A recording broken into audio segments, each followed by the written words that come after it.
University. He has been in this role since 2012. He's also associated with the Faculty of Film Studies, Asian Studies, and Global African Studies at the Seattle University. He's also the Associate Editor and the Book Review Editor of Comparative and Continental Philosophy. His areas of specialization include German philosophy from Immanuel Kant to present, comparative philosophy with a special focus in Mahayana Buddhism, environmental philosophy, and contemporary French thought. Today, his lecture is titled Basics of Political Ecology and Ecological Reason. I invite him to present his lecture. Thank you. Great. Thank you so much. Welcome, everyone. Good morning to you all. It's a very stormy day here in Seattle. So winds are howling, rain is very heavy, there's floods all over the place. So I think it's okay. If I disappear for a minute, I'll come right back on using my hotspot. I think we're going to be okay. So I'm going to go for 45, maybe maximum 50 minutes so that we have time for discussion. And all of my lectures are cumulative, so I'll just build each day upon what went the day before. So it's just a big, huge, long, unbearably long, all at one time lecture, kind of stretched out humanely over the next 4 days. So my first lecture today, I'm going to start just with some very basic things. So just some very basic ideas about political ecology and ecological reason. And the reason why I want to think about these two things is because I also want to start thinking about the rudiments, or at least gestures towards the rudiments of a new indigenous ecology thought from the ground up. And so what's giving me the position to do this, well, in part, I think these are going to be exercises in political ecology through the lens of ecological reason. So I'd like to begin really spending some time defining my terms, and then I'll have one case study tonight. So kind of lay out the territory, how these terms work. We'll be using them over the next days. So you'll see more about them. Some of the gestures towards them tonight might be a little bit rudimentary, but we're coming back to them. So first term, what do I even mean by ecological reason? I'm taking this term from a French philosopher named Pierre Charbonnier, who wrote a very powerful and very important book called Affluence and Freedom. And you can see its ambition already, because it has that classic European two huge nouns conjoined by this conjunction. So affluence and freedom. It's really a wonderful book if you haven't read it. But he himself considers it a work of ecological reason, which he defines as the environmental reflexivity of our species. What does that mean? Through the deployment of this particular practice of reason, ecology is not so much an object of study.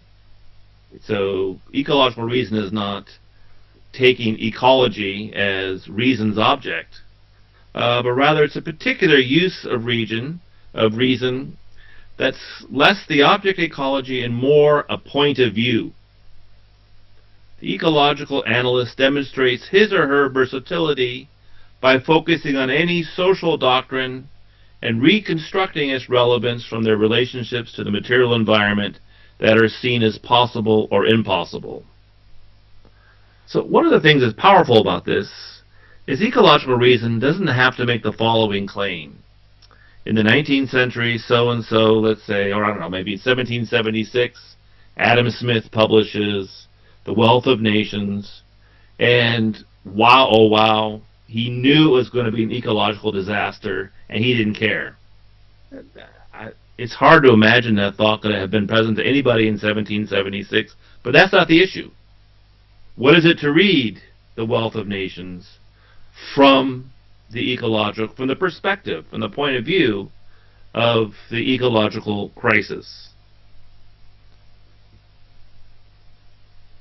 I'll give you a couple of examples about how this can be very positive, because certain things also show up when we start thinking about what has a tradition been unable to think, and what is it now becoming able to think. So I have two examples. Runs from Great Britain, Robert Macfarlane. Some of you, I bet you already know this book. I bet you a few of you may have read it already. It's a book that he came out with this year called Is a River Alive? Very interesting book. It's got three big case studies. The middle one is India, by the way. And so the book, he is trying to somehow, in language, find syntax for the ways in which rivers live and die. Now that seems so anthropocentric, right? I mean, we live and die, but rivers, I mean, they're not animals or you know. Well, he wants to think that very, very carefully while also understanding that a river is a very different form of life, and its death is a very different form of death than, say, an animal or even a plant. So, Macfarlane. I take the rights of nature movement at its best to be a kind of legal grammar of animacy. That's a term he takes from Robin Wall Kimmerer, the Potawatomi botanist from my country. That is to say, to make structures of power align with the perceptions of a world which is far more alive than power usually allows. So it's a kind of rebellion. So all the ways in which power has been amassed and the certain ways in which we know the world, this is a legal structure that turns against the power that is served by these legal structures. Recognizing nature's rights is one means of trying to tell a different story about the living world. A very old story given new expression. This phrase, by the way, is going to be a phrase that kind of resonates for the next 4 days and will be a big thought tonight. A very old story given new expression. That's going to be, in part, how I try to think indigenous ecology, how we try to reconstruct some of its rudiments. A story in which the world is not a machine after all, as D.H. Lawrence put it, but alive and kicking. That's one example. And again, this ecological reason of seeing it, because it's also taking this thing up, taking these issues up from the perspective of where we are right now. And some very, very ancient insight suddenly issues forth in a new way. My second example comes from the late Bruno Latour. You know, at the very end of his life, he wrote all these really quite striking and profound works on the ecological crisis. This one's from Down to Earth, my favorite of his works from this period. Latour. Formerly, it was possible to say that humans were on Earth or in nature, that they found themselves in the modern period, and that they were humans more or less responsible for their actions. So we're autonomous beings trying to create the material conditions to live life as we see fit against the background of of nature. So living a very civilized and free and autonomous way, with nature just in the background. One could distinguish between physical geography and human geography as if it were a matter of two layers, one superimposed upon the other.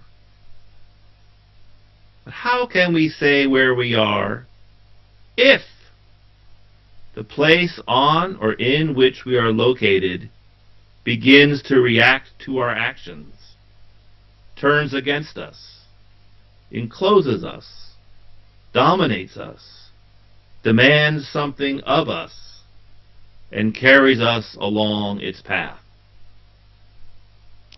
The earth becomes, for Latour, one of the most important political interlocutors on earth right now. It's not a passive background. It's not the mise en scène in which we conduct all the very important historical actions that we associate with ourselves, it's biting back. It's showing itself as its own power. And also I would say then, okay, so there's two very positive things that begin to open up, different ways of being able to think about something. But we should also be very clear that ecological reason also indicts the Western tradition for what it did not, constitutively could not see. This is really, really important because the blocks to our thinking don't just block what we can think, but can block access to radically different ways of thinking. So it's not that ecological reason allows us to think the same old objects in a different way. The very ontology, the very world of these objects itself gets to be rethought. Okay, so that's ecological reason. Reconstructing indigenous ecology. This is a huge issue. We'll be talking about it all 4 days. It's very complex. We can't touch on all the complexities of the term today. But I want to start just sort of laying some things down to start gesturing towards what it might mean to use ecological reason to reconstruct an indigenous ecology, a very old story in a new register. So let's start with the word indigenous. A vexing and complex word, maybe not even the best word. So many words, we argue about the words all along. But whatever word we're going to use, it cannot defensively or even coherently mean an ecological philosophy to which you automatically subscribe to by virtue of being indigenous. So we're not saying indigenous ecology, if you're an indigenous person, you're just doomed or fated to have to think like this. So I'm going to be a little more subtle with this term. So 5 of problems. The first 2 problems are kind of obvious, and the next 3 are kind of complicated. And then we'll start turning towards political ecology with a test case. And that's going to be my big thing for tonight. So 5 problems first before the test case. With the word indigenous. Well, the most obvious, who gets to be indigenous? That's a tricky question. So the most obvious thing, you can't say this has anything to do with blood quantum tests. Biology does not make you think a certain way. That biology itself would be specious, scandalous, racist, blut and boden. This is ideology, not indigenous ecology. It has nothing to do with nature. It's ideology superimposing itself on land and people. That's the first one. So we don't mean anything like that. It's just, if you're a certain kind of person, this is how you think. And we don't mean and don't want to say that indigenous peoples are frozen in the past, living as willful or even innocent anachronisms. They are part of the ongoing renegotiation of who we are on the earth. A defensible response to colonialism cannot be, let's make it go away and go back to how things were in the past. So it's not reactionary. It's a living, adapting set of concerns. But I think those are obvious. Those are 2 very obvious things. That's not really a huge revelation to say either of those things. The next thing I want to talk about is what an African philosopher from Benin, Pauline Huntanji, called the fallacy of unanimism. What does unanimism mean for Huntanji? I'm going to use a test case of African thought and traditional African thought, indigenous African thought, if you will, and see if we can flush out what his concern is.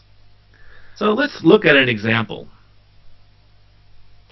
There were, however, already perhaps well-meaning but nonetheless condescending efforts to establish in Africa that there had long been African philosophical activity. This started happening in the 20th century, and perhaps the most influential, infamous, perhaps, notorious attempt to do this. Everything okay? Yes, everybody can hear me?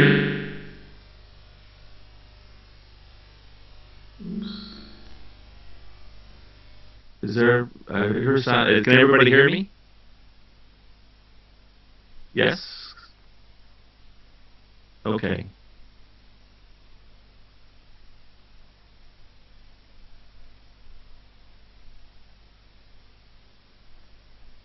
I want to make sure. Can someone give me a text? Am I 100% audible? Yes, we can hear you. Okay.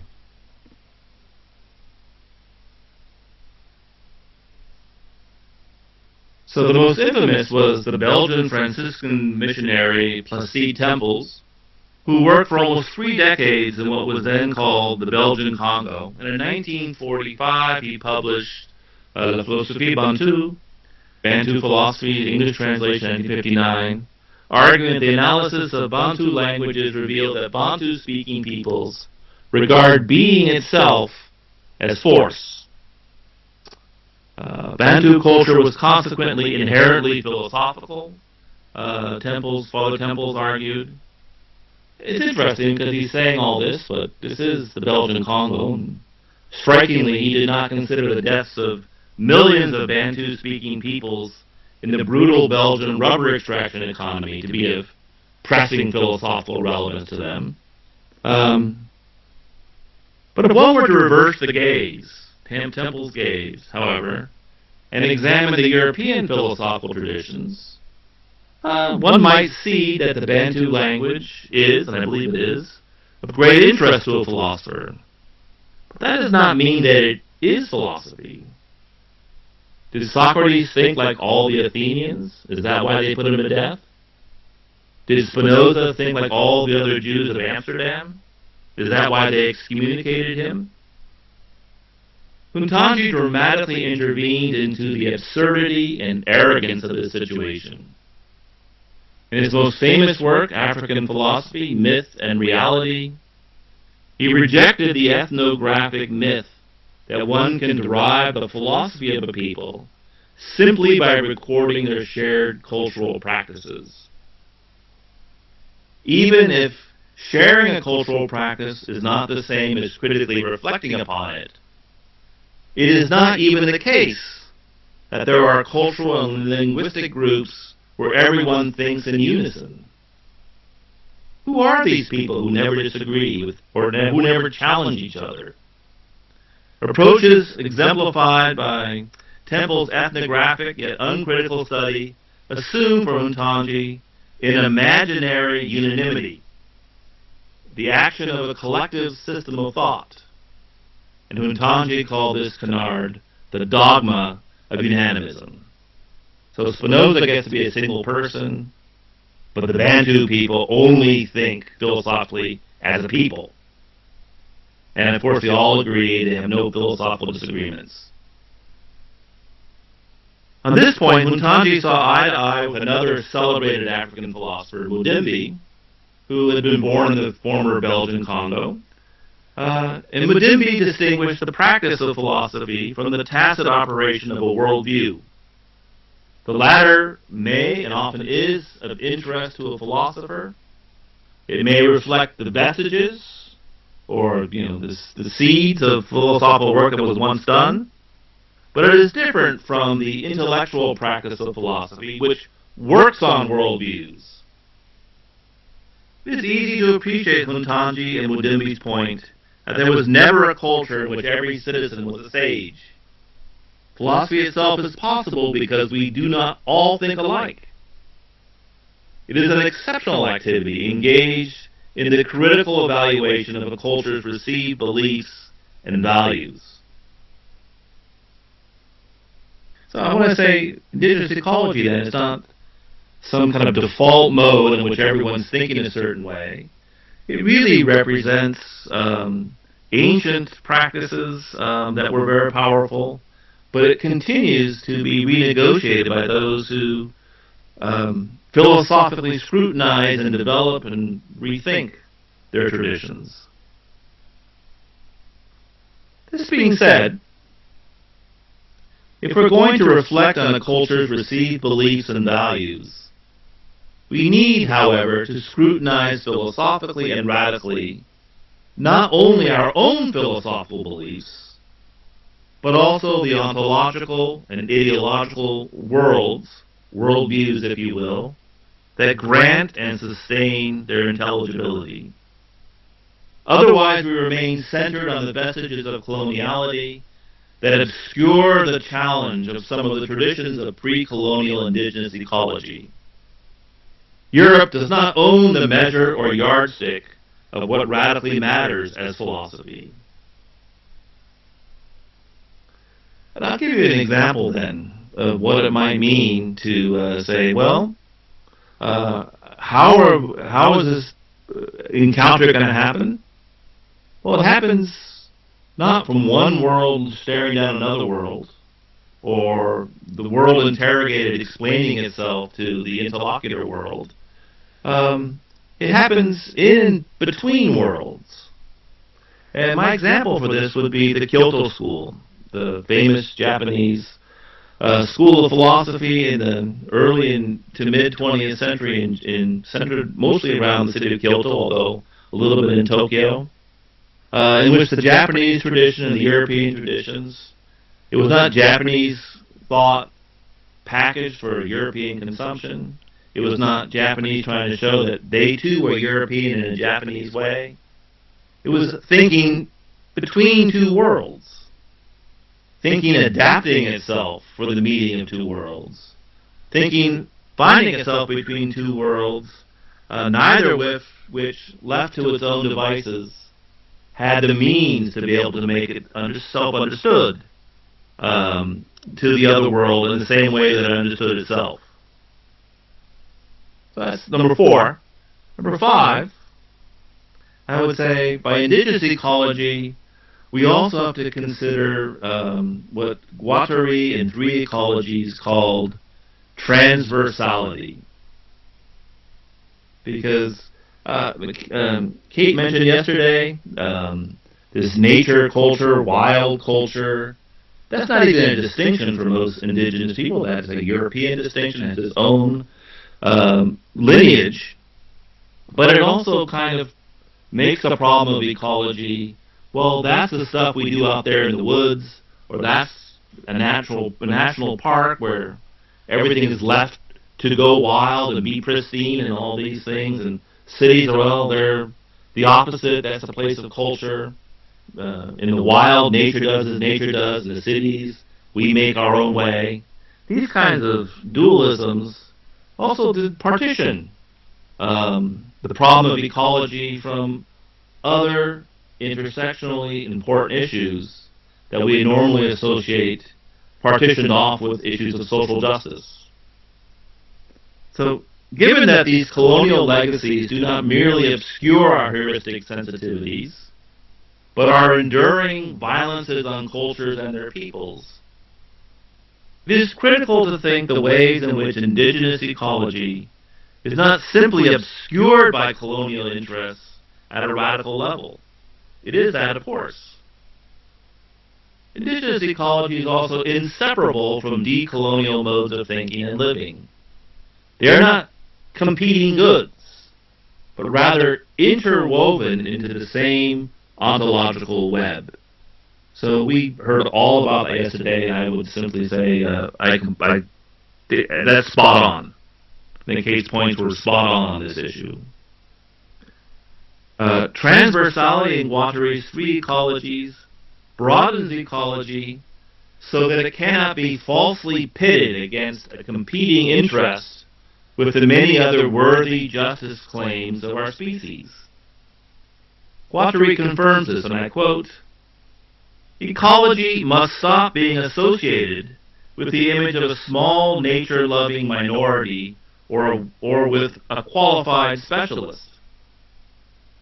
ecology, in my sense, questions the whole of subjectivity and capitalistic power formations, whose sweeping progress cannot be guaranteed to continue as it has for the past decade.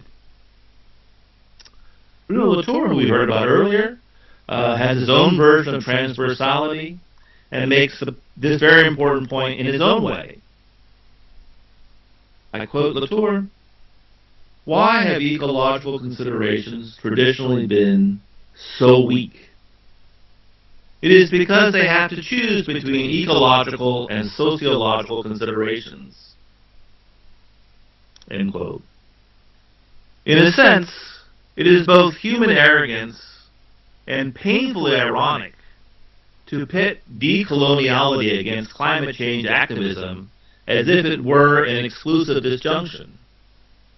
This amounts to the conquer and divide strategy that in the end enervates both. Both are weakened by this. Watery? We don't have to choose between workers' wages and the fate of some little birds, but between two types of worlds in which there are both workers' salaries and little birds, but associated differently in the two contexts. So that was Latour, not Watery. We might want to say a deeper political ecological distinction might be not ecology is what you do in this little sequestered area called the ecosystem, and then decolonial justice, well, that happens in the civilized world. A deeper thing would be, well, a rift begins between the world, the ontology, if you will, of the taker, the extractor. What indigenous people in my country might call Wendigo, the cannibal that eats its own. That's their word for capitalism. Wendigo economics, cannibal economics. So the world of the taker, the global political economy in which everything not nailed to the ground is up for grabs, so that we in business, I've always been disturbed by this phrase, so that we can make a killing. It's a haunting from the lens of ecological reason, as people are running around making a killing. Versus another world, another ontology, the world of the mender, the political ecology. So it's a radically, from the root, different way of registering things. And I'll talk more tomorrow about how these two things hold together in what I'm going to call deep social ecology. That'll be more tomorrow.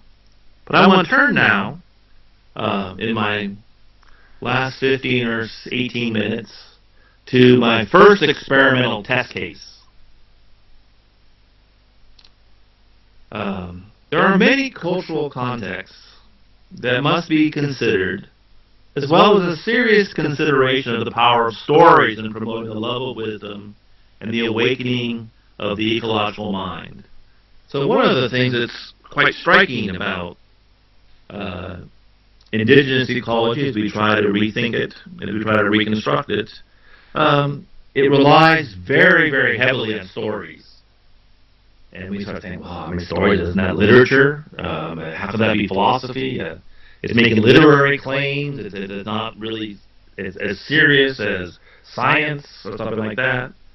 I think we have to really rethink what we mean even by philosophy when we have those kinds of reservations. And I noticed also, in terms of stories, and we'll be looking at some stories, a little small one tonight, but really big stories on the fourth night or fourth morning. But I note also in my neck of the woods, the traditional time for the sharing of stories. It's a very big ritual. It's a very extremely important part of indigenous culture where I live. The storytelling season is the winter. That's the season in which the great stories are told. It's winter. Winter's already seems to have begun here. My country's frozen, rain, floods, everything. So we're entering the right time to be looking at these stories. But I want to begin then with a thought in our case study. Reconstructing an indigenous ecology,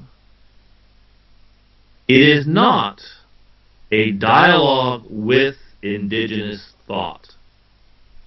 Well, I mean, what do you mean? That certainly don't mean you don't talk to indigenous people. It's an indispensable part of what you might be doing. But we have to think about what we mean by dialogue. It cannot be the dominant view, the dominant world, the taker world, if you will, becoming curious about indigenous views and beliefs. Because the dialogue is really three things. There are the two interlocutors, and the third is the dialogue itself. It's very, very possible, in fact, it's generally been the case, that this third is just an extension of the values and ontology of the first, the dominant one, who sets the terms of the dialogue. So this third thing never appears. You just kind of come in and you say, oh, what do you think about ecology? What do you think about this? What do you think about that? And it seems to be very innocent. But it really is, the questions themselves are loaded with the power and philosophical assumptions of the dominant member, who has set the very contours of what's going to be able to be understood and exchanged. So my little case study comes, and we heard all about the land down under yesterday, and so I'll make my little tiny and very, very grateful borrowing from that part of the world, and look at a book that I find very, very striking, and that's by an Aboriginal thinker named Tyson Yunkaporta, his book Sand Talk. And for Yunkaporta, already, what is indigenous thought for him? It's in a very tentative way. It's a theme. It's a set of concerns. It's taking the original life ways of a people's sustained and sustainable relationship to a place as a philosophical theme or issue or inspiration. It's going back to our Huntanji and Mudimbi discussion, a worldview or ontology worthy of critical reflection, worthy of reconstruction, worthy of adaptation. It's not nostalgia, and it's not unanimism in which everyone is somehow bewitched by a thought from which they cannot escape. So Yunkaporta's retrieval of the emergent patterns of what he considers a kind of anarchic, dynamic, holistic, interdependent commons of the country first requires that we consider the conditions under which we can assess such an approach. What does it mean to say, oh, is this right? Is this good? Should I think about it this way? Yunkaporta, and we heard about this yesterday also, in a different context, reports that there was no centralized control in Aboriginal societies. This was true of their relationship to the land or country, and he provisionally characterizes the indigenous as those who belong, I quote, to a community retaining memories of life lived sustainably on a land base, as part of that land base. So these memories, these treasures, these carefully curated modes of knowledge, you're curating them not frozen in time, not as a reactionary bit of nostalgia. This is the possibility of life going forward in its new challenges. In that way, it's already decolonial. These things have to find some way to articulate themselves in the decolonial conditions that are muting them. Not only did this anarchic and open culture further extend to community, but it also included how the community acquired, preserved, and cared for knowledge.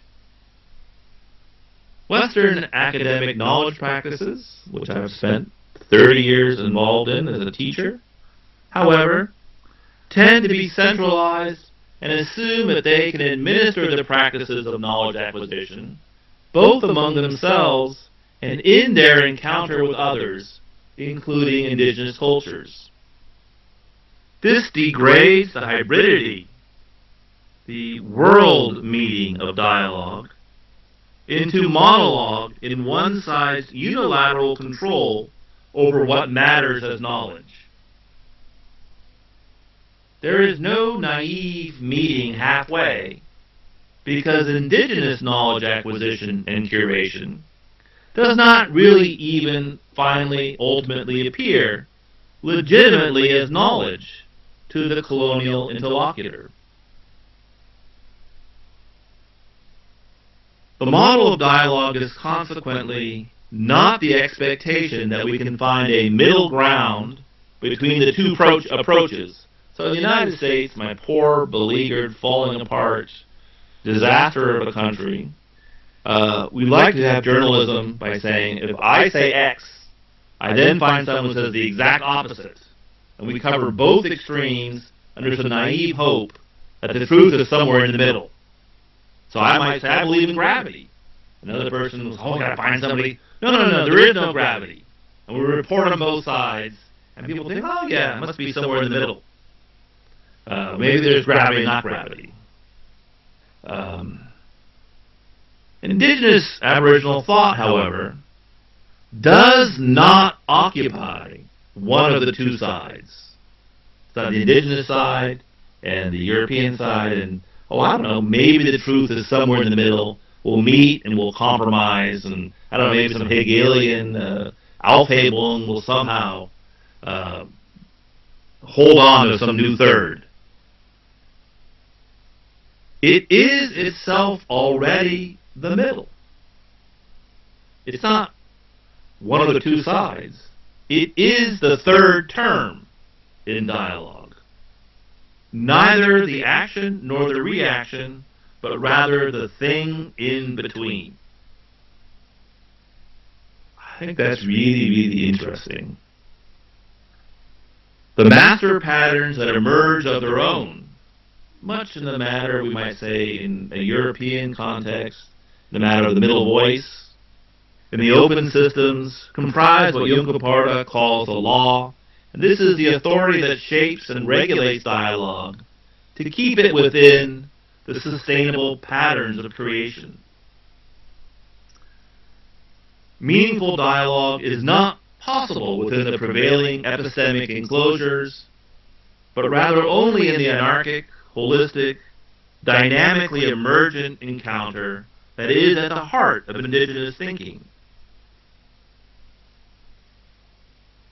How then to enter this primal commons within which country, community, and knowledge relations emerge? Juncker reflects on the well-meaning intentions of the colonizing culture. They begin with action, coming to Aboriginal cultures to help them out. Knowing little about Aboriginal culture, they are surprised that things don't work out. Problems are not automatically solved, and they are not welcomed as saviors. Of course, it should have given us pause, and perhaps make us ashamed, that we often act, even with good intentions, without deeply reflecting on our motivations and their ensnarement in historical, cultural, and ideological assumptions and privilege. Upon what are we acting when we automatically assume that we are in a position to help? What centralized, or better, colonized and colonizing assumptions give rise to the conclusion that we can automatically help without a deep discernment process regarding our own positionality or complicity in the problems that we have come to solve? The failure of this thoughtless action gives rise to reflection. So I thought I knew what was going on. I go in there, and things just don't go the way I thought they were going to go. This was just not what I thought was going on. And I would note right here, Yuka Porta does not make this point, but I think it's worth reflecting. You would recognize in that this is one of the oldest stories told in the Western tradition about what makes philosophy possible. You know, its origins in the ancient Greek accounts of the origin of philosophy. When conventional explanations fail and things no longer add up, I thought I knew what justice is, I can't be this. I thought I knew who you were, who are you?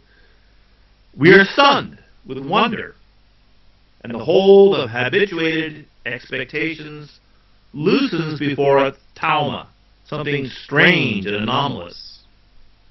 So the work of the hands, our actions, gives way to the work of the head, thinking, exploring, re-examining, contemplating, or in a word, philosophizing. And the most famous example is in the 20th century, you know.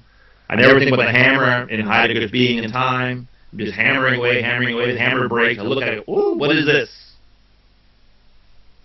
As we subsequently re-examine indigenous cultures or our relationship to our lands, as we begin to wonder what's really going on, as in coming to help, we are filled with wonder, and we start re-examining things, our hearts open up.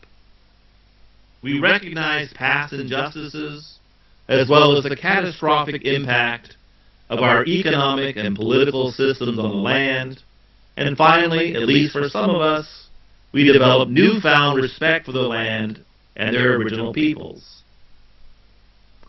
In our philosophical encounter with the Anthropocene, we recognize that our thoughtless actions have disrespected the lands and decimated their custodians. The Porta says then, we conclude with newfound respect. Hands moving to the head, moving to the heart, moving to the spirit. But then we pack our bags and go home. Such respect may long be overdue, but it does not know how to go about dismantling the systems within which it originally sought to render aid. So I respect them. They're not who I thought they were. I should learn more about them. But what really came up was even in the best of intentions, you were bringing or recreating the very conditions that you are then trying to help them solve. Yuka Porta reverses the movement from thoughtless action. We begin with thoughtless action, we then philosophize, and we have respect, and we go home. Rather than start with action, and then eventually end up with the spiritual value of respect, it is the primary task for Yuka Porta of a culture to first instill the spiritual sense of respect. That's not the conclusion. That should have been the beginning. The condescension of the settlers, the source of many of the problems that they then come to solve, you can't really call this respect. It's condescension. Or it has no sense in which how problematic the helpers would be coming from the very place in which it's the source of what you then claim to be ready to solve. Respect for Yuka Porta is the cooperative work, the cultural work, our shared work of holding in check what he calls the emu principle. And we'll get different versions of this in all four classes, culminating in my part of the world on the last day with the raven, the trickster figure, the raven, the emu principle, playfully named after the speedy and consequently proud flightless bird. The emu says, I am greater than you, you are less than me. That's a direct quote from Yucaport, quoting the emu. And this is the deepest source of human misery and idiocy. It is the idiotic voice within us that from some deep place whispers, you are special. You are greater than other people and things. You are more important than everything and everyone. All things and all people exist to serve you. End quote. Personally, I think Yucaporta's choice of the term idiocy is especially apt. It's really spot on, given the term's etymological roots in idiotes, the private person, the person who goes their own way, the one who refuses shared life.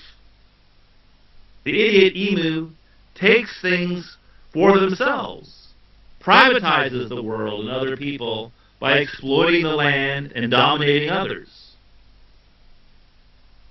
Narcissism. Test case, my poor country, as American presidential politics yet again demonstrates with disturbing but undeniable clarity, can bring down the whole house.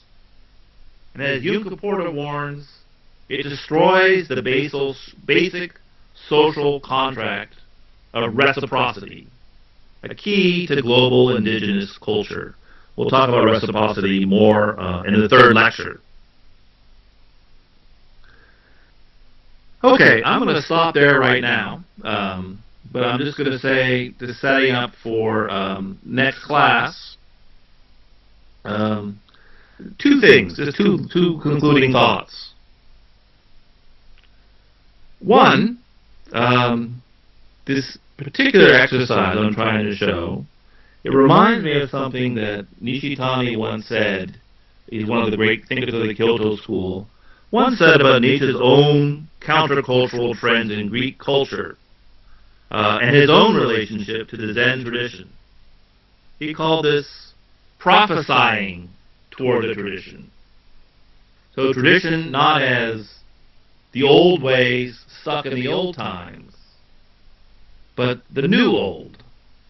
The traditional as not fossil, but prophecy. And Yucaporta was crystal clear. He's not reporting on indigenous knowledge system for a global audience's perspective, but he is rather critiquing contemporary systems. He's a kind of prophetic thinker as part of the custodianship of knowledge, community, and country.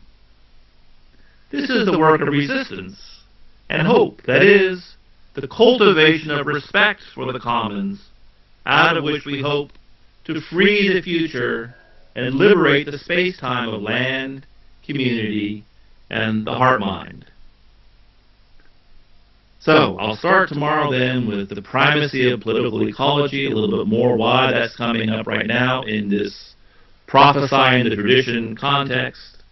And I will argue that I think this is going to render, obsolete the classical distinction between the left and the right.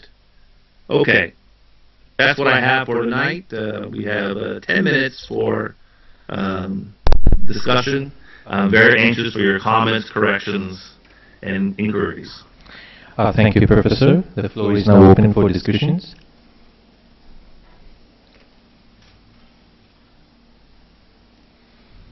Do we have any questions? Doesn't be a question, could this be a comment or a comment. correction?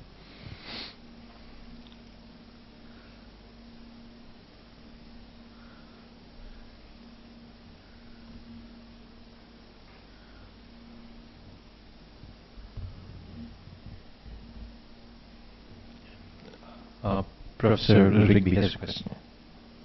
Yes. Actually, Jason, I don't have a question. I just wanted to say thank you. That was really, really fabulous. And, of course, thrilled and delighted that you've brought another Aboriginal voice into our midst with Yucaport. So thank you so much, and looking forward to, continuing the conversation. And, hopefully one day maybe over a coffee or a beer. I would love that. I wish it was in India, but Yeah. to be continued. And Yeah. of course, thank you for the comment. And you can see it also. I think it accords in some very deep vein with what you were saying yesterday. Yeah, and also what I'm going to be saying tomorrow as well. So it will flow on quite nicely, I think. Thanks again. Thank you. Hi, Jason. This is Niels. Niels, good to see you. Yeah, we always only ever see each other. We're doomed always. It's really too bad. I really hoped to meet you here in person, really. But anyway, Jason, thanks a lot.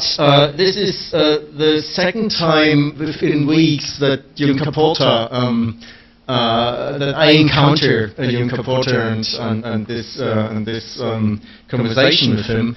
As in September, and you might know, John Maraldo was visiting, and we had a nice conference on.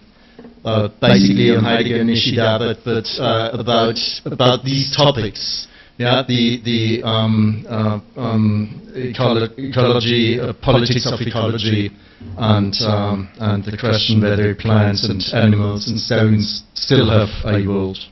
And he referred to Juncker Porter as well. And I tried to ask you a question because what struck me is when you said, well, the indigenous.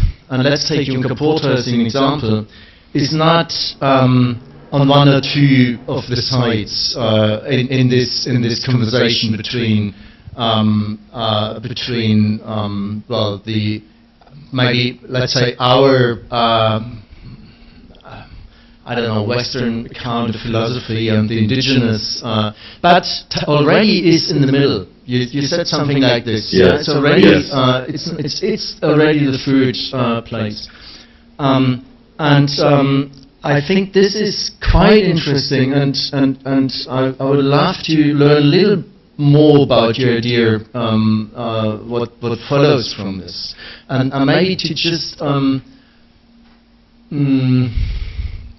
for clarification, when you refer to the African context earlier, and Tantanshi's critique of Placid Temples, I mean, this is valuable critique, but isn't Tantanshi explicitly asking for a dialogue that already has some rational behind it, some presuppositions of how to eventually come up with the right solution, and therefore really does not take the middle ground. So isn't he somehow in opposition to what you were trying to say with Juncker Porter and others in the end?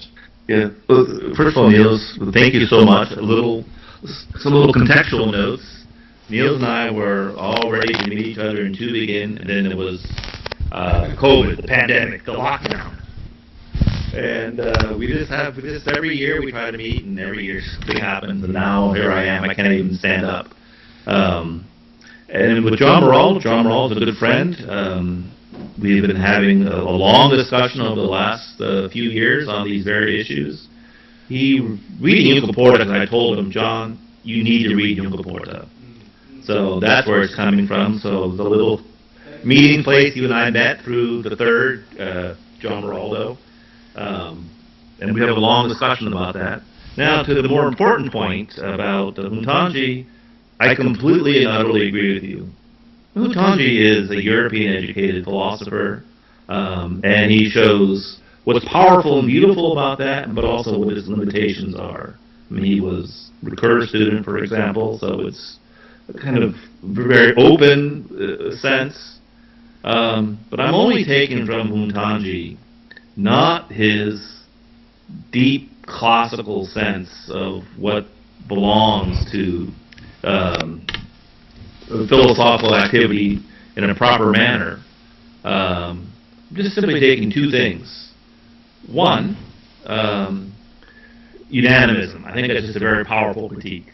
I think what he says that it's not, what philosophy is not, I think, yeah, that's right on. I mean, unanimism is just a come by and just imagine that there are these people utterly bewitched by a way of thinking that it's like iron fate, they can't get out of it.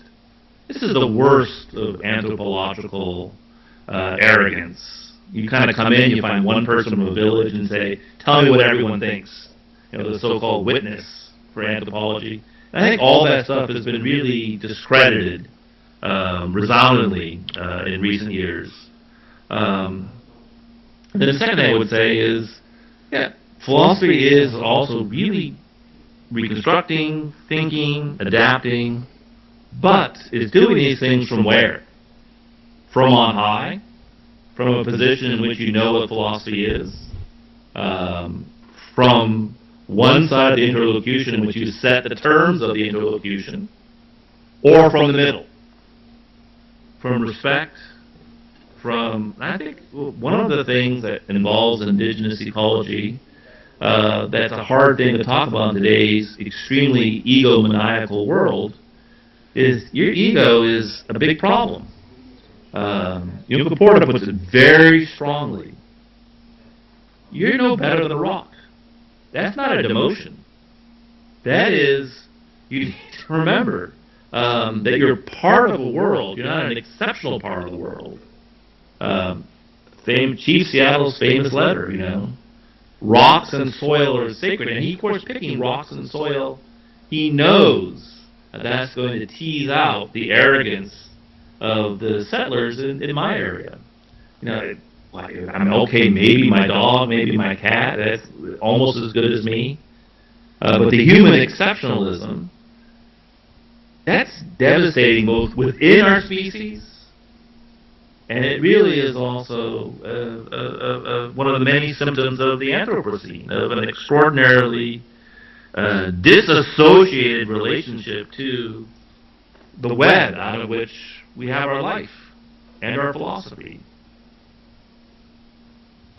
So, indigenous ecology already, you know, if you're coming in there from on high and just simply saying, what do you have? You know, you put the other side on let me help you out with some philosophy, and let me tell you what you mean. Let me help you out with your position. Well, the ecological interlocution begins with slaying the emu within. It happens within the third. Within the third, sides emerge. Not dialogue is me versus you, or the talk between me versus you, or the exchange between me and you, in which we both keep our position more or less the same, although we adjust the accidents of our thinking ever so slightly, but never our deep positionality. Dialogue is you surrender that positionality. That is also already caught up in the project of political ecology and ecological reason. So that's not Buntanji. So that's a point extremely well taken. I just like his unanimous point, and I just ripped that out of his worldview. So I think he's so clear on that one point. Hi, Dr. Jason. My name is Pia. Hello. I'm from the National University of Singapore. I want to begin by thanking you for such an excellent talk that was not only critical but deeply inspiring, and it's always rare to see that combination of head, heart, and hands in academia, so thank you for bringing that. I have a clarification. So, as you rightly pointed out, we need to be mindful from the fallacy of unanimism and that there are disagreements within the indigenous ecological worldview. But then you also later on went on to characterize the indigenous ecological worldview as constitutive of decentralization, that there is no centralized control, and it is through this anarchic and open culture that enabled these indigenous communities to acquire and preserve and disseminate knowledge. So I'm wondering if this idea of no centralized control as characteristic or constitutive of the indigenous ecological worldview is indeed a unanimistic take on the worldview, and then therefore raises the question if centralization is inherently an extension of coloniality or hegemony, and if centralization is inherently oppressive. I'm also thinking about indigenous worldviews where centralization characterizes that perspective, and hierarchies do characterize those worldviews, but that doesn't necessarily equate to those hierarchies or those modes of centralization as apparatus or instruments of oppression. So is decentralization essential for emancipation? Is sort of the first point of clarification. And the second question is more from the reading that we were given of your work, which I absolutely love, and I will surely be citing it in my work on deep social ecology, where you wrote how it is easier to imagine the end of the future of humanity than it is to imagine an alternative to capitalism, as you so potently put it. What would then be our possibilities for emancipation, understanding that there is no singular modality of emancipation? How might that look like in pragmatic terms? Because we are embedded in the ontology of Eurocentric capitalism, so how can we then subvert that? Thinking about recentering alternative ontologies, how might that translate in our global capitalistic system? So, those are huge questions. So thank you very much for those. I'll start with the low-hanging fruit, the first one. Unanimism isn't the claim that there's not some discernible patterns of thinking found in a given culture. That would be what we would call a worldview. And philosophy isn't just, worldview is not a philosophy, because that then just makes philosophy just whatever that general description of the assumptions are. Someone like Porta is finding new and interesting ways to adapt and to recontextualize. I mean, he's prophesying the tradition. And prophesying the tradition, that's a very interesting philosophical move. He's not just embodying it or going back to it in a reactionary way or just hiding his worldview.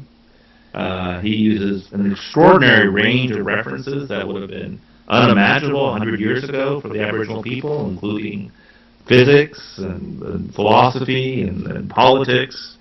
So it's a creative way of taking these concerns and these hard-won sustainable wisdoms, again, 65,000 years, I would say. I'll talk about this tomorrow night. We should take that very seriously. We've put the entire globe as a one big capitalist, or capitalist-friendly, if you count China, empire. Every empire has failed, and we've done it in silence. The only sustainable cultures we know, 65,000 years. Well, that's some hard-won wisdom. It's not natural. It doesn't come easy. They learn these things the hard way. We should take that very seriously. They know what it's like to be here and not be gone tomorrow. We have no idea what it's like to be even in very ancient lands. We're completely alienated from our ground, if you will. And then decentralization and liberation. These are going to be my topics for the next couple of days. I would just say in a very provisional way, the anarchy, it's a vexing term. You almost hate to use it. I like to use it because people pay attention when they hear it. But then you have to say, wow, it's by that, what do we really mean? It's an extremely misleading term. But I think decentralization, well, when the emu thinks that they're the captain of the animal kingdom, or who is the emu? Human beings. When we think that we're the most important, and by that we mean not just as a species, because there's always hierarchies within that kind of centralization, but notice that is already, just even at the level of ecological science, that's going to run away. that's when a species becomes unable to work within the web that sustains everything within that web and thinks only of itself. And that's the narcissism that destroys the world, if you will. But that's a very complicated issue, and its relationship to liberation, which I think is very, very important. But we have to really think, what do we mean by freedom? I think the general tendency of thinking about freedom in the capitalist world has always been increase your material wealth so that you can be more and more autonomous, as in do more and more what you want to do. Live life more and according to how you prefer to live it. And I think there is a much more difficult sense of freedom that's not simply negative, it's positive, but has everything to do with freedom being found not in me, but within the dynamism of living within the limits of one's country, one's world, one's land, one's place. It's not just something in human beings that can, if I can neutralize the ecological ceiling of my place, I can have more what I want. That's not liberation. At the same time, the problem of domination is horrible. It's horrible. So I'll be working, I think, in the next 3 days to try to give some hints on what it might mean to rethink in the direction of these things. But we also have to kind of wrest them free from positions that ecological reason shows us are not sustainable and dominating. I mean, the material freedom of some has been, for example, with the Global South, the misery of the many. And that's something we'll have to think very hard about. And that's, I think, really a strong issue in political ecology.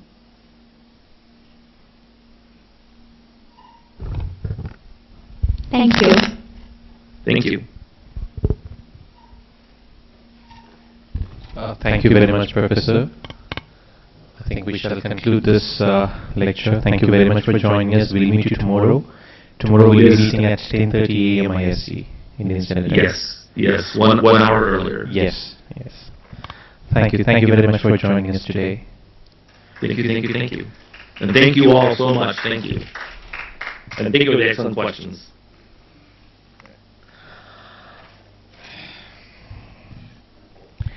The second lecture of the first session of the day is by Dr. Patrick Heller. Dr. Patrick Heller is the director of the Saxena Center for Contemporary South Asia at the Watson School of International and Public Affairs in Brown University, USA. He's also the interim director of the PhD Fellows Program, Lindquist Professor of Social Sciences, and the Professor of International and Public Affairs and Sociology. Today he will present a lecture titled The Social Roots of Retrenchment in Populism. I welcome you, sir.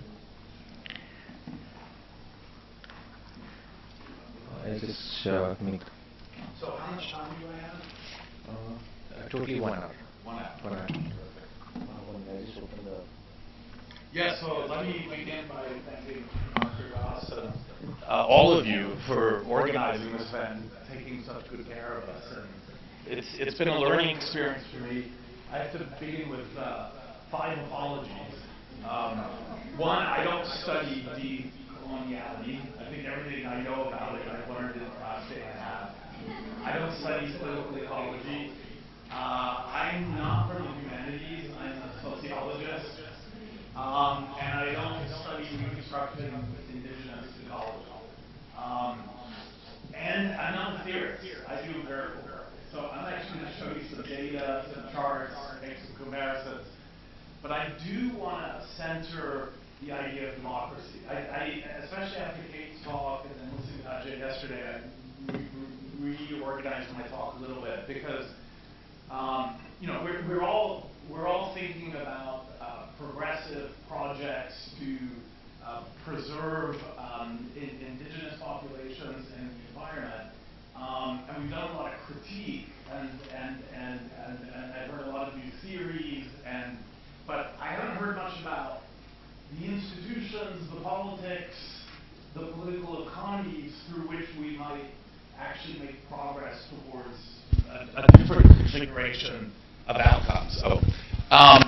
And I think at the heart of any project of transformation in the contemporary world is democracy. That all of the futures that we're thinking about will have to be, or should be, democratic futures. And this is a difficult time to be talking about democracy, because although we've just, over the last 2 decades, experienced the single largest wave of democratization ever, across the global south, more and more countries have become democratic, including countries that we never thought could be democratic. Think of South Africa with the apartheid regime, and Latin American countries that all transitioned, with a few exceptions, out of authoritarianism altogether in the 80s.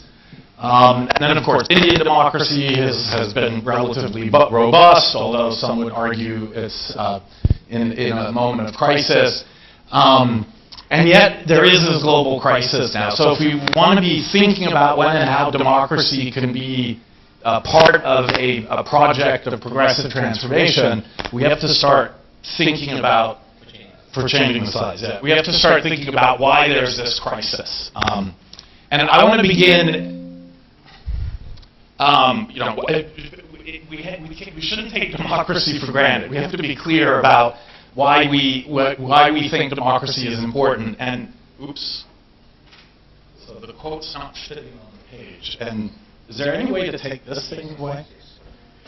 So this is a quote from one of Ajay's colleagues, Gurpreet Mahajan, who's a political theorist. And I went and found this quote after Ajay talked yesterday about the nature of modernity, which is, as sociologists, going back to Weber, have long argued about institutional differentiation. Right? We live in a world of markets, states, community, and civil society.